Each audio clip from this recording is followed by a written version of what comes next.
The sun set over the alien city, casting long shadows across the war-torn streets. The once proud towers that had stood for centuries were now crumbling, their windows shattered from the constant battles. The peace talks had come to a halt, and the atmosphere was thick with unease. No one could predict what would happen next. What was supposed to be a new beginning for the galaxy had now turned into an uncertain future. Atria stood in the courtyard, her back straight, her face a mask of determination. She stared at the horizon, her mind clouded with thoughts of the future. She had agreed to stay with Adam, to allow him to help her find the person she once was, but there were forces beyond their control that threatened to destroy everything they had worked for. The peaceful city was divided. Some of the alien leaders wanted to continue the war, believing it was the only way to maintain their power. Others, more aligned with Atria's growing sense of doubt, wanted to seek peace. But there were factions within her own people who refused to give up the fight. They believed that Atria, once their champion, had turned her back on everything they stood for. It was one such faction that had come for her. A group of extremists, loyal to the old ways, had broken into the peace talks and caused chaos. They were ready to fight to the death, to prove that their way was the only way. And they wanted Atria to join them. They believed she was the only one who could lead them to victory. The fact that she had spoken out for peace, for a different path, made her a traitor in their eyes. Adam had tried to intervene, but the extremists were too powerful. Atria knew what she had to do, but she hesitated. She was no longer the warrior she once was, the one who had taken down enemies without a second thought. She had changed. And yet the thought of standing against her own people, of losing everything she had fought for, was terrifying. She could feel Adam's presence behind her. He had been there every step of the way, supporting her, encouraging her to find her own path. But now, in this moment of crisis, she wasn't sure if she could do it. She wasn't sure if she could stand up to the very people who had raised her, who had shaped her into the warrior she had become. Atria turned to face Adam, her expression grim. "They're coming for me," she said quietly. "They think I'm weak. They think I've betrayed them." Adam stepped forward, his eyes filled with understanding. "You haven't betrayed anyone, Atria. You're choosing a different path, one that leads to peace. That's not a betrayal. It's a choice that requires more strength than any battle." Atria's gaze dropped to the ground. "But I'm not sure I have that strength anymore. I don't know if I can face them. They won't listen to me. They never will." Adam gently placed a hand on her shoulder, his touch grounding her. "You've changed, Atria, but you're still the same person inside. You don't have to fight the way you used to. You can fight with your words, with your heart. Let them see who you really are." She looked up at him, her eyes searching his face for the certainty she so desperately needed. "And if they don't listen? Then we'll make them listen," Adam replied firmly. "We'll show them that there's a different way. You don't have to fight alone, Atria. I'm with you." The sound of footsteps approaching interrupted their conversation. Atria turned sharply, her hand instinctively going to the hilt of her sword. A group of warriors, led by the extremists, entered the courtyard. They were clad in heavy armor, their faces hidden behind masks. They stood in a perfect line, ready to face Atria, the once great warrior. "You've turned your back on us, Atria," one of the leaders of the group said, his voice cold and filled with contempt. "You've chosen to side with the humans, with peace. You've become weak. You are no longer fit to lead us." Atria's heart pounded in her chest, but she stood tall. She had known this moment would come. She had known she would have to face the consequences of her choice. But now, standing in front of these warriors, the ones who had once called her their champion, she realized just how much she had changed. "I haven't turned my back on anyone," Atria said, her voice steady despite the anger bubbling inside her. "I've chosen a different path, one that doesn't involve killing, one that doesn't involve endless war." The leader of the group sneered at her. "You're a traitor. You've betrayed everything we stand for. You are no longer one of us. You are no longer worthy of our respect." Atria's grip tightened on her sword, but she didn't draw it. She didn't need to. The true strength she had found came not from her weapon, but from within. She had to prove that to herself and to everyone watching. "I am still one of you," she said, her voice growing louder, more confident.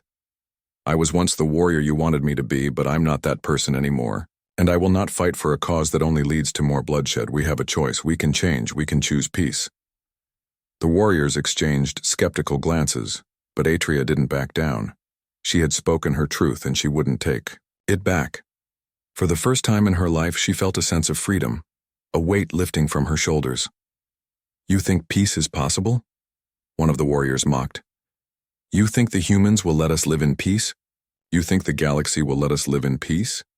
"I do," Atria said, her eyes fierce. "Because I believe in something better than war. I believe in something better than hatred. We can find a way to coexist, to build a future that doesn't involve destruction. But we have to make that choice now. Right here, right now." The leader of the extremists stepped forward, his hand resting on the hilt of his sword. "If you will not fight with us, then you are our enemy." Atria felt her pulse quicken, but she remained calm. She didn't want to fight. She didn't want to hurt anyone, but she would not let them destroy everything she had fought for. She would not let them silence her voice. Adam stepped forward beside her, his presence a steady force at her side. "If you want to fight, we'll fight. But we're not fighting for power or control. We're fighting for a future where we don't have to kill each other anymore." Atria glanced at him, her heart swelling with gratitude. She wasn't alone, and together they could make a difference. The extremists hesitated, looking at each other as if unsure of what to do. It was clear that they had expected a fight, a battle to the death. But Atria and Adam had something they didn't. They had the truth, and they had the courage to stand by it. "You're making a mistake," Atria said, her voice steady and unwavering. "We can't go back to the way things were. We have to move forward." For a long moment, the courtyard was silent. The extremists were still, their faces hidden behind their masks. But slowly, one by one, they lowered their weapons. The leader of the group, though clearly reluctant, gave a slight nod. "You may have chosen your path," he said coldly. "But no, this. You will never be one of us again." Atria nodded, her expression hardening. "I never was. But that's not who I am anymore." The group of warriors turned and left, their heavy footsteps echoing in the silent courtyard. Atria and Adam stood, together, the weight of the moment settling over them. The battle had been fought, not with weapons but with words, with conviction. Atria's heart was still racing, but for the first time in a long while, she felt at peace. She had made her choice, and she had stood by it. The road ahead would be difficult, but she wasn't walking it alone. Adam was by her side, and that made all the difference. As they stood there, the sun setting behind them, Atria finally allowed herself to smile. It wasn't a smile of victory, but of hope. A hope that maybe they could change the galaxy after all. The air on the alien planet was thick with tension. The great hall, located in the heart of the alien city, echoed with voices in several strange languages as the peace negotiations unfolded. Humans and aliens from various species had come together in hopes of finding a solution to the ongoing conflicts that had torn their galaxy apart. It was a moment of fragile peace, one that had been carefully arranged by diplomats from all over the galaxy. Among the humans was Sergeant Adam Blake, a soldier stationed on this alien world to serve as a peacekeeper.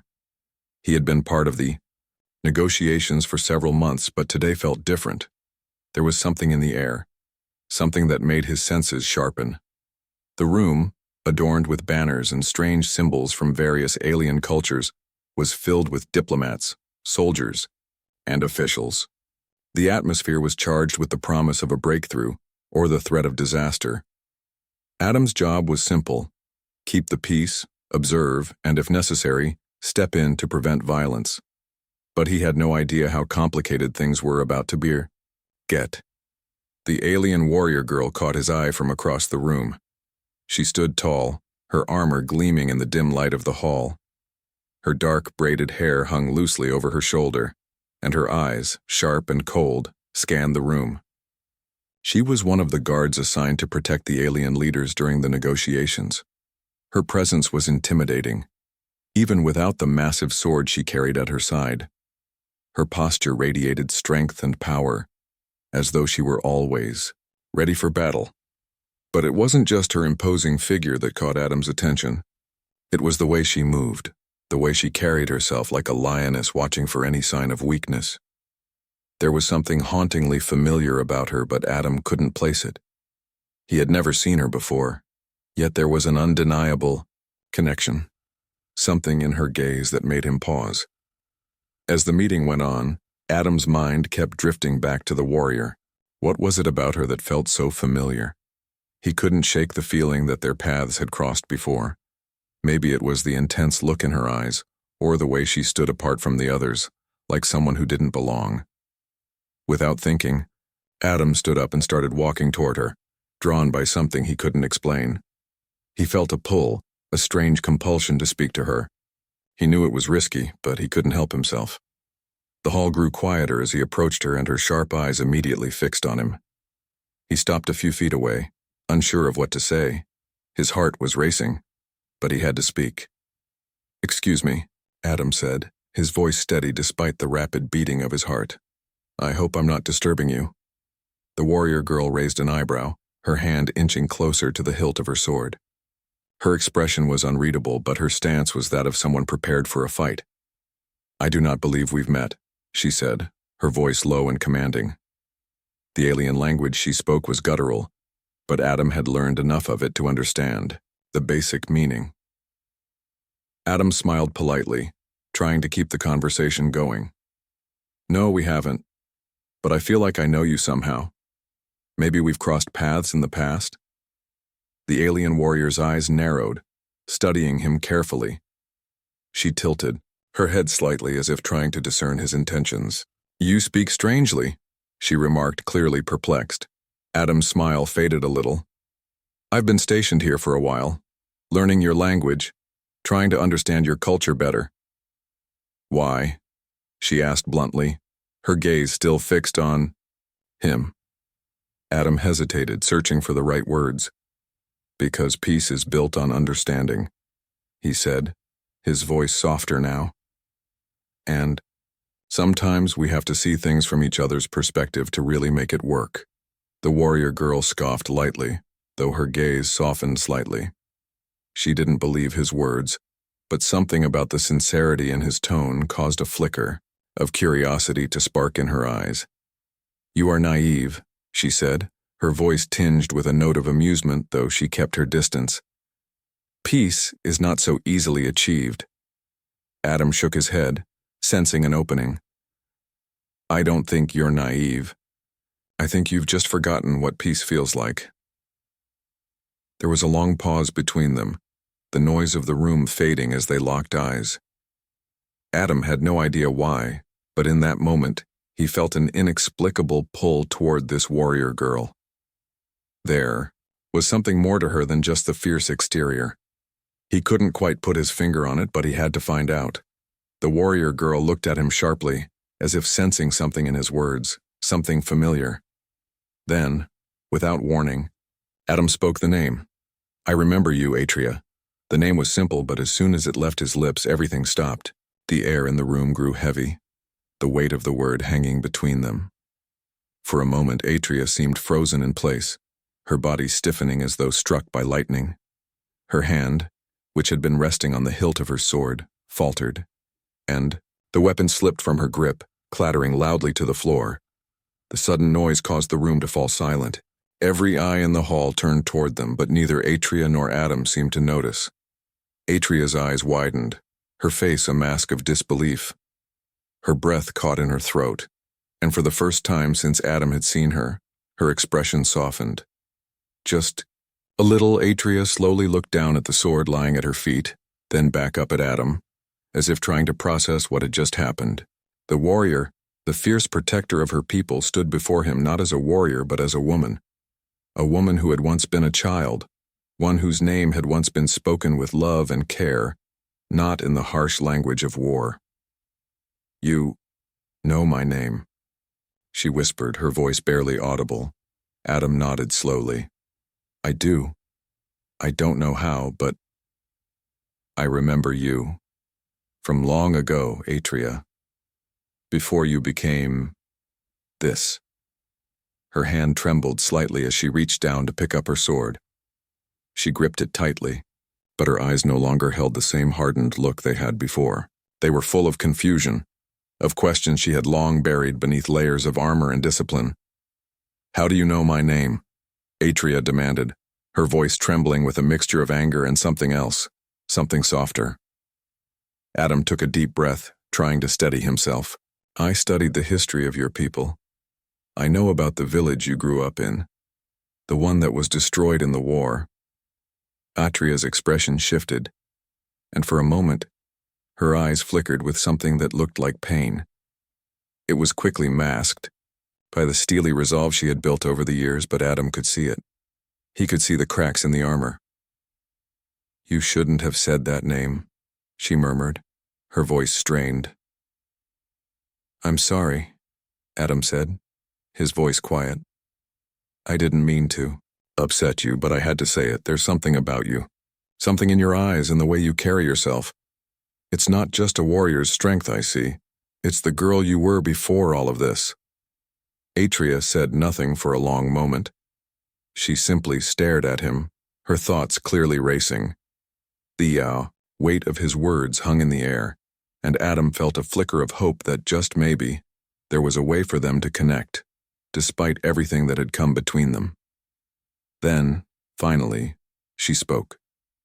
Leave now, she said, her voice cold once more, but Adam could sense the vulnerability beneath it. Before I do something I'll regret. Adam nodded silently, taking a step back. I'll be here when you're ready to talk. As he turned to leave, he couldn't help but glance back at her. The alien warrior girl, once so cold and untouchable, stood there, her sword in hand, but her heart seemed to be somewhere else, somewhere buried deep within the memories of her past. Adam didn't know what the future held, but he knew one thing, for sure. Whatever came next, he wasn't going to give up on this connection. He would help her find peace, even if it meant standing by her side through the hardest battles yet to come. Adam Blake stood outside the quiet chamber, his heart racing as he waited for the alien warrior girl, Atria, to make her decision. He could feel the weight of the moment pressing on him. Just a few minutes ago, he had spoken her childhood name, a name so deeply buried in her past that it had caused her to freeze, an act that had seemed almost unthinkable. He had expected confusion, maybe even anger, but the look in her eyes when the name left his lips had been something else altogether. A mix of disbelief, pain, and something deeper, something he wasn't sure he could define. Atria had told him to leave. Her cold command echoed in his mind as he stood outside the chamber, wondering what would happen next. Part of him felt that he should just walk away. After all, he was just a human soldier, far from home, surrounded by alien cultures and warlords. But another part of him refused to give up. He had seen something in Atria, something more than just the fierce warrior she had become. He had seen the girl she used to be, the one who had once dreamed of a different life. Minutes stretched into what felt like hours. He could hear the sounds of the peace talks continuing in the distance, but they were a world away. Atria had been his focus for what seemed like an eternity now. His instincts, the ones that had kept him alive through countless battles, told him that this wasn't over. The connection between them, however strange and sudden, was something he had to pursue. He couldn't let it slip away. Suddenly, the door to the chamber opened, and Atria appeared standing in the doorway with her usual air of defiance. She was still in her full armor, the sword she had dropped now securely fastened to her side. Her eyes were darker than he had ever seen them, but they held a different emotion now. Uncertainty, maybe even fear. I told you to leave, she said, her voice steady but not as harsh as before. Adam stood there, his hands at his sides, feeling an odd mix of nerves and resolve. I can't just leave, Atria. Not now. She glanced away, her eyes briefly flickering with something Adam couldn't quite read. Why? Why do you care so much? Her voice was quiet, almost lost in the silence of the corridor. "Because I see something in you," Adam said, stepping closer, his voice gentle but firm. "Something more than just the warrior who stands guard in this place. I see the person you used to be." Atria's eyes flashed with anger at his words, but then the anger seemed to drain away, leaving only a deep sadness. She turned away from him, her back to him, as she walked a few steps down the hall. "That person doesn't exist anymore." Adam wasn't sure how to respond to that. He had expected this. Of course she would feel this way. Years of war, of fighting, of surviving. How could someone as fierce as Atria still see herself as that innocent girl from long ago? The world she had been born into had shaped her into a warrior, and she had embraced that role with everything she had. To suggest that she could be anything else now was a challenge to everything she had known. But Adam refused to back down. He had seen too much to believe that anyone was truly beyond redemption, beyond change. He believed in second chances, in the possibility of transformation, even if it meant facing the ghosts of the past. "Maybe she's still inside you," he said, softly. "Maybe that part of you hasn't died even after everything." Atria's shoulders stiffened and she turned back to him, her expression colder than before. "You don't know me," she said, her voice tight. "You don't know what I've been through, what I've done." "I don't need to know everything," Adam replied, his voice calm but insistent.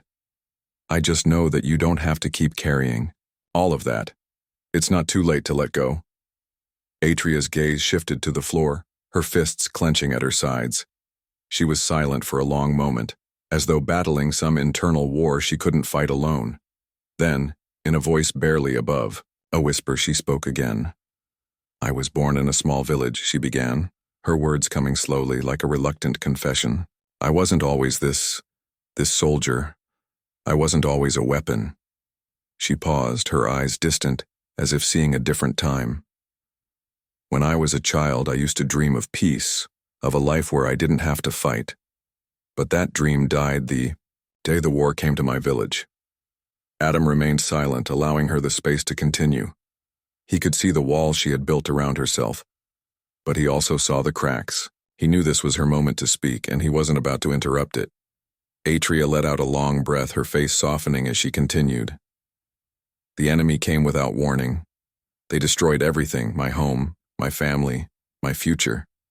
And then, the warriors came to save us. They trained us, turned us into soldiers. We had no choice. I had no choice." Her voice wavered slightly, but she steadied herself. "I killed for the first time when I was just 12. I had no idea what I was doing. But they told me I was strong. They told me it was my duty. And over the years that became my identity, I became the warrior, the killer, the protector of my people." Her eyes met his, and Adam saw the pain in them, the burden she had been carrying all these years. "And now?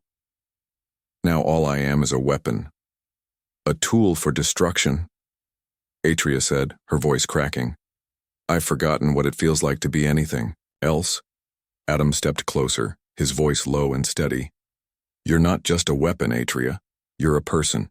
You're more than that. You don't have to be defined by the battles you've fought or the people you've lost. You can be something else, something better." Atria's eyes filled with frustration, but there was also a trace of hope there, a flicker of something she had long since buried. "And what if I can't? What if the person I was is gone forever?" Adam reached out, gently touching her arm. "Maybe she's not gone. Maybe she's just waiting for you to find her again." There was silence between them, but it wasn't uncomfortable. It was the kind of silence that comes when two people are finally understanding each other, when they're finally seeing past the facades and the pain. After a long pause, Atria spoke again, her voice softer now. "I don't know if I can change. I don't know if I even want to." Her eyes looked at Adam with a mixture of vulnerability and fear. "But I don't want to be this anymore. I don't want to keep hiding behind this armor." Adam nodded, understanding. "Then don't. Take it off. Let me help you. I don't know the first thing about what you've been through, but I'll be here, I promise." Atria stood there for a moment, her mind racing. Then slowly, Almost as if the weight of her past had lifted just a little. She took a deep breath. The hard lines in her face softened just a little. For the first time, she wasn't just the warrior. She was someone else. Someone new. Someone who had the chance to reclaim what she had lost. Maybe we can start again, she said quietly, her voice barely audible. Maybe I can try. Adam smiled gently, his heart feeling lighter than it had since he had arrived on this alien world. We can try together. And in that moment, Atria began to understand. Perhaps she wasn't the person she had been, but that didn't mean she had to remain trapped in the past. There was still hope for her, for them both. As they stood there in the quiet hallway, the beginnings of a new bond were formed. And though the road ahead would be difficult, both Atria and Adam knew that this was just the beginning. The hall was silent as Atria stepped forward, her heart pounding in her chest. Her eyes scanned the faces before her, alien leaders, former allies, and enemies who had once called her a hero. The walls around her seemed to close in, but she stood tall, her hands clasped at her sides. She could feel the weight of their gazes, the expectation, and the judgment. They were waiting for her to speak, to make her case. But what would she say? Could she convince them that there was a better way? A way forward that didn't involve war? A way that didn't involve endless bloodshed?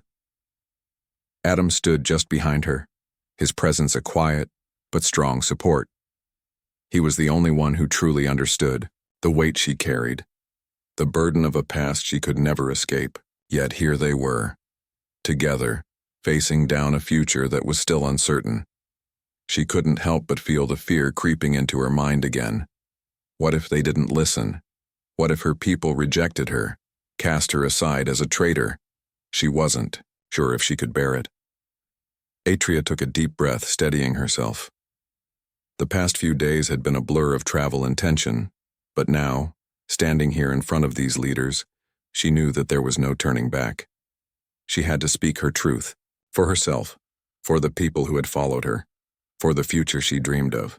I stand here before you today not as the warrior you once knew, but as the woman I am now, she began, her voice steady, though her hands trembled slightly. I've spent my life fighting. I've killed. I've seen my people destroyed. And I've taken part in that destruction, believing that it was the only way to protect us, but I was wrong. There was a murmur in the crowd, some nodding in agreement, others shaking their heads in disbelief. Atria's heart raced, but she didn't falter. She had come this far, and she wasn't going to stop now. I've learned that peace is not a weakness, she continued, her eyes searching the faces of the leaders before her. Peace is strength. It takes more courage to stop fighting than to continue. I know that now, and I'm asking you to see that too. Atria could feel the tension in the room, but she didn't look away. She had to be strong. She had to make them see that the endless cycles of violence had done nothing but tear them apart. Her people had lived in fear for so long. The idea of peace seemed foreign to them, impossible, but she had lived it even in the smallest ways. The moments with Adam had shown her that there was another path, and now she was asking them to choose it. There are those who still believe in the old ways, she said, her voice unwavering. But we cannot keep fighting the same battles over and over. We have lost so much, and if we continue down this path, we will lose even more. The leader at the far end of the hall, a tall figure with silver hair and sharp eyes, stood up. You speak of peace, Atria, but you forget that peace cannot be achieved without strength, he said, his voice cold. How do you propose we survive? In a galaxy where enemies constantly threaten our existence? How can we trust that peace will protect us? Atria took a step forward, her gaze steady. I know what it means to protect, she said softly. I know what it means to fight for those you love. But protection doesn't come through fear. It doesn't come through war. It comes through understanding, through trust. We can defend our people, but we can't do it by continuing to destroy everything in our path. There was silence in the room as the leader's words hung in the air. He looked at her, his face unreadable, before sitting back down. Another leader, A woman with dark blue skin and silver markings along her arms stood. And what of those who want to continue the fight? What do we tell them? How do we control them? They will never accept your vision of peace. Atria's eyes hardened. We lead by example, she said, her voice filled with conviction. We show them that peace is stronger than war. We show them that we don't need to live in fear anymore. Yes, it will be difficult. Yes, there will be those who resist. But we have the power to change our future. We don't have to be slaves to the past anymore. Adam stepped forward, his hand gently resting on Atria's shoulder. She's right, he said, his voice calm but powerful. I've seen what this kind of change can do. I've seen how it can bring people together. But it starts with you, the leaders. It starts with you choosing to believe in a better future. The room fell silent again. The leaders exchanged looks, some skeptical, others thoughtful. Atria's heart pounded in her chest, the weight of their decision pressing down on her. What if they rejected her? What if they turned their backs on everything she was trying to build? She couldn't bear the thought, but she had already made her choice. She had already chosen to move forward no matter the cost. Finally, the leader with silver hair spoke again.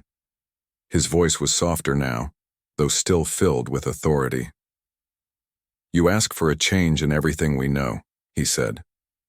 You ask us to abandon the ways that have protected us for centuries, but I see the fire in your eyes, Atria. I see the conviction in your words. And perhaps, just perhaps, you are right. Maybe it's time to try something new. Atria felt a surge of hope, but she didn't allow herself to show it. She had to stay focused. This was just the beginning. Peace will not come easily, the leader continued. It will take time, and it will take sacrifice. But if you are truly committed to this path, then I will stand with you. I will give you my support. One by one, the other leaders stood, some slowly, others more quickly. They nodded, their expressions mixed with doubt and curiosity, but there was a shift, a change in the air. They had listened to her, they had heard her plea. And though it would take time for the full weight of her words to sink in, something had shifted in the room. Atria had opened a door to something they had long since closed off. Atria's heart soared, but she held herself steady. This isn't just my fight, she said, looking around at the room. This is all of ours. And together we can build something better. We can create a future where our children don't have to fight, where they can live in peace. It won't be easy, but we have to start somewhere. And it starts with us. Adam smiled at her, his pride evident in his eyes. He knew this was just the beginning. They still had a long way to go. But this was the first step toward a new future, a future where peace could flourish, where the scars of war could be healed. As the leaders discussed the next steps, Atria allowed herself a moment of relief. She had done it. She had stood up for what she believed in, and they had listened. There was still much work to be done, but now she felt a sense of hope she hadn't known in years. A new chapter was beginning, and she was ready to face it not as a warrior but as a leader, someone who believed in the possibility of a better world. And as the meeting drew to a close, Atria stood tall, knowing that no matter what came next, she had chosen the right path. She had chosen peace, and that, she knew, was the strongest choice of all. The days following the confrontation in the courtyard were filled with uncertainty. Atria's heart, once heavy with the weight of the warrior's mantle, had begun to feel lighter. The extremists, though they had left for now, had made their warning clear. Atria had chosen a path that was not only dangerous, but was also considered a betrayal by many of her people. The shadow of doubt loomed over her every step, but now she knew what she had to do. She wasn't going to let fear dictate her choices. Adam had stayed by her side, offering his support without hesitation. He had made it clear that he would stand with her no matter the outcome. It was strange to her, this unwavering loyalty from someone who had no reason to stay, no reason to care. But she didn't question it. She welcomed it. It was exactly what she needed. Someone who believed in her, even when she didn't believe in herself. They spent the next few days traveling across the ruined landscape of her home world. The once beautiful city had been shattered by years of war, leaving behind nothing but rubble. The once proud buildings that had stood as symbols of their culture were now only hollow shells. The destruction was overwhelming, but for Atria, it wasn't just the city that was broken. It was her past, her memories, her people. Everything she had known had crumbled along with it. She walked through the ruins of her childhood home, feeling a strange mixture of sadness and relief. There was no longer any sign of the village she had grown up in. The place that had once been filled with laughter and joy had been reduced to ashes, just like her childhood dreams. She couldn't help but feel guilty, as though she had failed to protect the people who had been part of her life, the ones she had once sworn to defend. But Adam, ever observant, noticed the change in her demeanor. He could see that the destruction of her village was not just physical. The pain ran deeper.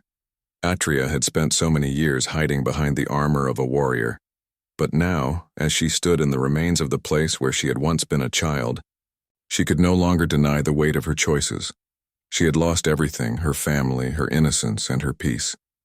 And in its place, she had built walls of steel, defenses that had kept her from ever looking back. "Do you ever wonder what your life could have been like if things were different?"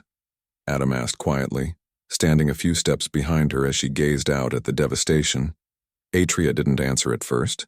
She hadn't really thought about it, not for a long time. Her life had been one of survival, of battle and bloodshed. She had never given herself the luxury of imagining another way.